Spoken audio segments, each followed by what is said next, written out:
যাকে ভালোবাসেন তাকে পর্যাপ্ত সময় দেন। ভালোবাসি শুধু মুখে বললে কিন্তু হয় না। আর সময় দেওয়ার মানে শুধু যে আপনি ফ্রি সময় তাকে সময় দিচ্ছেন, তাকে মনে করছেন, তার খোঁজ নিচ্ছেন, ব্যাপারটা কিন্তু তেমন না। হাজার ব্যস্ততার মাঝেও কাউকে স্মরণ করা যায়, কাউকে খেয়াল রেখে তার যত্ন নেওয়া যায়। সময় দেওয়া এর মানে নয় সারাদিন তার সাথে কথা বলেন, কিন্তু টাইম করে শুধু তার খোঁজ নেন। মেয়েরা কিন্তু বুঝতে পারে কে তাকে ভালোবাসে আর কে তাকে ঘৃণা করে।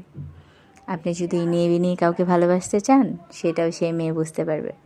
আর আপনি যদি সত্যিকারই সেই মেয়েটাকে ভালোবাসেন, সেটাও সে বুঝতে পারবে। আল্লাহ তাআলা মেয়েদের ভিতরে একটা অন্যরকম শক্তি দিয়ে দিয়েছে, যে কারণে তারা অল্পতেই ভালোবাসা জিনিসটা, ঘৃণা জিনিসটা দুটোই বুঝে ফেলতে পারে। তাই যাকে ভালোবাসেন তাকে সর্বোচ্চটা দিয়ে ভালোবাসেন, তাকে সময় দেন।